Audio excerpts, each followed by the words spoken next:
Ask Brendan O'Neill what he makes of it all. Brendan, very good morning to you. Morning, Mike. I think we all felt a mixture of feelings yesterday, didn't we? We've all been living with this in some way, shape or form for months and in some cases 2 and a bit years. And it was great to see the relatives looking so happy in Hostage Square when they were witnessing the release of their loved ones, and fantastic to see Donald Trump's kind of exhibition of world statesmanship and showing really what it's like, to be the most powerful man in the world. But also there is a sort of a sense of loss for one because of the dead people who aren't coming back alive, many of whom were murdered by Hamas and many of whom may never come back in any form. But also because it was embarrassing to watch the leader of this country, Keir Starmer, being absolutely and utterly humiliated on the world stage. Oh, just so embarrassing. I'm sorry, but he just makes a fool of himself time and time again. And Trump walked him into that trap. As you say, Trump knew exactly what he was doing. He was humiliating Britain. But you know what? It's not often I say this, but actually Britain deserved it. Or should I say Keir Starmer's government deserved it? Because the way they've behaved over this crisis is absolutely disgusting, actually. While Trump was trying his very best to make peace, to drag Hamas to the table, to force Hamas to finally surrender, we hope, at that exact same time, Starmer was rewarding Hamas. He was giving them a state. He was recognizing the state of Palestine. Hamas described that as one of the fruits of 7th of October. So Hamas was basically thanking Keir Starmer for giving them a gift for their murder of Jewish people. That's what Starmer was doing. That was such dangerous diplomacy, exactly at the same time that Trump was trying to make peace. So if Trump is incredibly ticked off with Starmer, I'm not surprised at all. Yes, because not only did he do that, but he waited until the literal moment that Donald Trump's sort of plane had taken off from the UK. It was sort of wheels up, and suddenly Starmer's out there going, oh, by the way, we're going to recognise Palestine as a state. He didn't even really have the sense and the courage to say it to Donald Trump's face. Yeah, so it was stupidity and cowardice all mixed together. He didn't have the cojones to say to Trump's face, look, we're recognizing Palestine. He waited until the big guy had left, and then he kind of said it. Disgraceful behavior, very destructive. Israel and America have both essentially said that Britain screwed up on this and that Britain played its hand very badly. And we did. Keir Starmer did. It's true. But, the other thing that I keep thinking about today, Mike, is the amazing thing that Trump has done, which has brought home 20 Jewish men, taking them away from the fascist tyranny of Hamas and brought them back to the Jewish homeland. It's such an extraordinary thing. But we must never forget that when these men's posters went up in London, New York and Paris, all across the West, they were torn down by leftists and Islamists. They were graffitied. People smeared excrement on a poster in New York. Can never forget that the so-called anti-fascists destroyed these men's posters. They ripped them down. They made fun of them. They called the hostages colonizers. So even though there is great joy because these men have returned home, we cannot forget that the left utterly abandoned these men and treated them like dirt. It was really depraved. Yeah, and it's still going on because, despite what Shabana Mahmood said only last week, the Home Secretary has not clamped down on Palestinian protesters. I know that we've all got a slight kind of, sense of squeamishness perhaps about the government banning marches, but, there's no doubt because we saw at the weekend our own Samara Gill went down to the march on Saturday, found a guy carrying an ISIS flag, and when she asked him what he was doing, he claimed it wasn't an ISIS flag, but then said, we want to get rid of Israel and we won't stop protesting until we do. So, it's no longer about peace, it's no longer about a ceasefire, it's now about the destruction of Israel. Yeah, and you know what? I think it was always about that. I think the reason that these people are still marching, even though they've got the ceasefire that they were clamoring for the past 2 years, is because their marches were never about peace. In fact, these were pro-war marches. They wanted war against the world's only Jewish state. They wanted that state to be destroyed. We know they do. That's what they want because they chant from the river to the sea, which means removing Israel, removing the Jews and replacing it with a new state. And we know that some of them openly called for the destruction of Zionism, the destruction of the Zionist entity, which is their racist term for Israel. That's what they've been calling for 2 years, and that's what they're going to continue agitating for. So the veil of pacifism has been torn off this movement. They can no longer hide behind the language of ceasefire. The true nature of what they want has now been exposed for the world to see. And what they want, I think, is the anti-Semitic destruction of the Jewish homeland. That's what this movement is. It's a racist movement to destroy Israel. Totally. No question at all. Let's have a look at what Shabana Mahmood said about these pro-Palestinian protests. I think she had at least almost a finger of truth in what she said.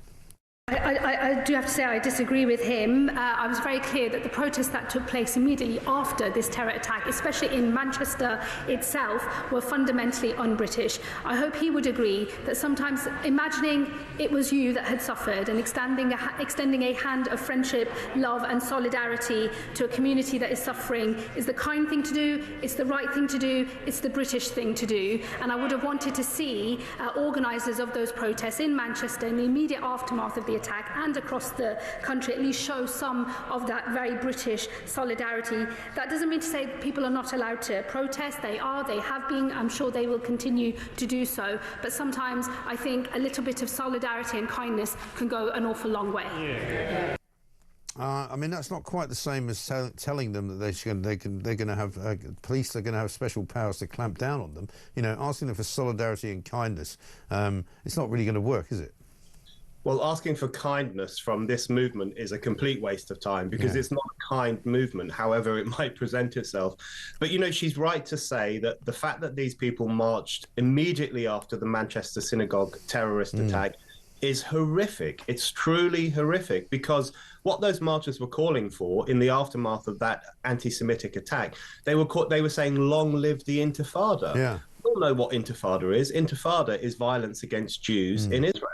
So, and they were openly calling for the destruction of the Jewish state. So we had a situation in this country in the 21st century where a terrorist killed 2 Jews, and then instantly there were people on the streets essentially saying that they wanted more Jews to die. Yeah. Because they wanted more Intifada. They wanted Israel to be scrubbed from the face of the earth. And we all know what that would entail. That would entail the mass expulsion and probably the death of lots of Jewish people in Israel. So this is the serious situation we find ourselves in. We have radical Islamists in this country who have an open loathing for Jews, and we have a left, or an Islamo left, as some of us refer to it, who also have a contempt for Jews. This is a serious crisis, and no politician in the Labour government seems capable of getting a handle on it. No. Because you saw over the weekend, you know, Bridget Phillipson claiming that we'd played some massive part in bringing this peace deal together, which wasn't true. They don't like mentioning Donald Trump's actual name. We've got Sadiq Khan, who has yet to tweet, by the way, about anything to do with the hostages being released, anything to do with the peace deal. And yet he's very happy to say and admit in his own chamber, when he was asked by Susan Hall, we just saw this, that he doesn't think the chant from the river to the sea is anti-Semitic. Sadiq Khan is a disgrace. Yeah. I mean, what a disgrace that a historic city like London, once a great city, has got such an idiot for a mayor, and actually quite a sinister mayor, I think, because the Jewish community in London, there are a significant number of Jews who live very peaceably in London, and they have done for a long time. A lot of them have said to him that they think From the River to the Sea is a cry for the destruction of their homeland. And that's what it is. They interpret it as a threatening cry, as an anti-Semitic cry. And when they see mobs on the streets waving the keffiyeh and the Palestine flag and making that chant, they've said they don't feel safe to go into London. And they've got good reason not to feel safe, because Jews wearing kippahs or Star of David necklaces have been harassed. They have been pushed around by some of these protesters.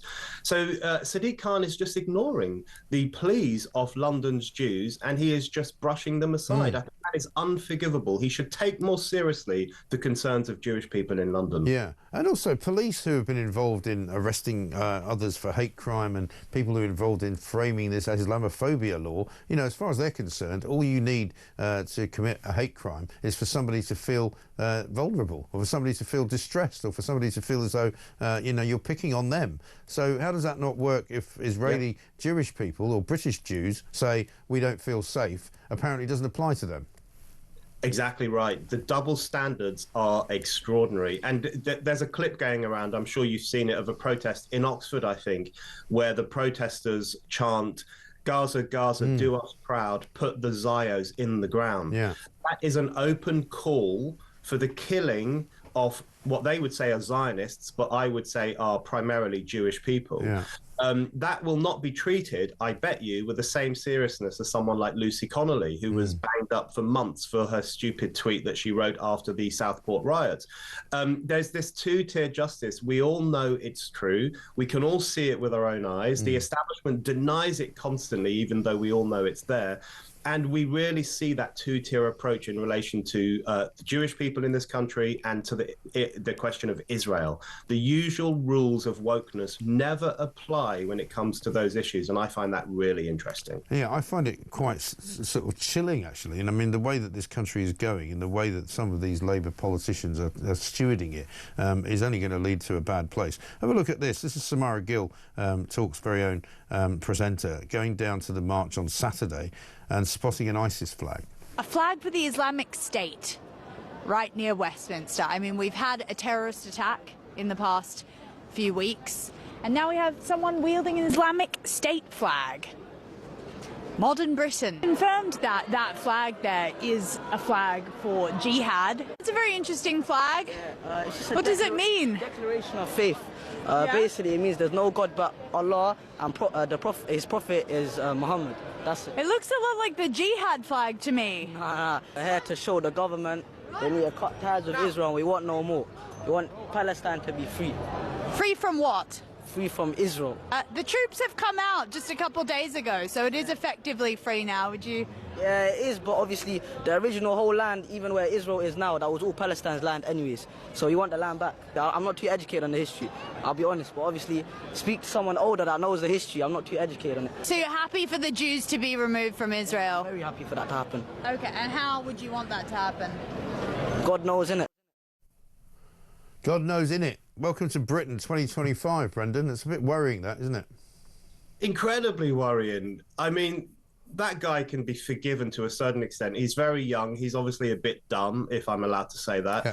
He's saying stupid things and he's waving a really wicked flag.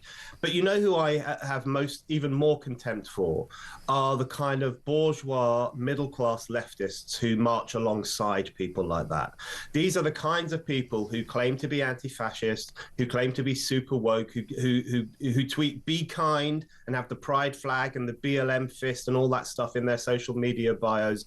It's those kinds of middle-class people been traipsing against Israel for the past 2 years, and on almost every march that they've been on, there have been radical Islamists. There have been people either waving the ISIS flag, as we saw there, or chanting for the return of the army of Muhammad to kill Jews, or chanting openly for holy war against the Jewish state, by which they mean more pogroms, more Hamas-style pogroms. So for the leftists to march shoulder to shoulder with those religious reactionaries, some of whom are driven by open contempt for the Jewish people, that is utterly unforgivable. And I think we've seen such an unholy marriage on our streets between pious leftists and radical extremists. And we really need a reckoning with how that happened over the past 2 years. I think we really do. And there's only one real conclusion you can draw, and that is to put an end to these marches in some way, shape or form, however you can do it.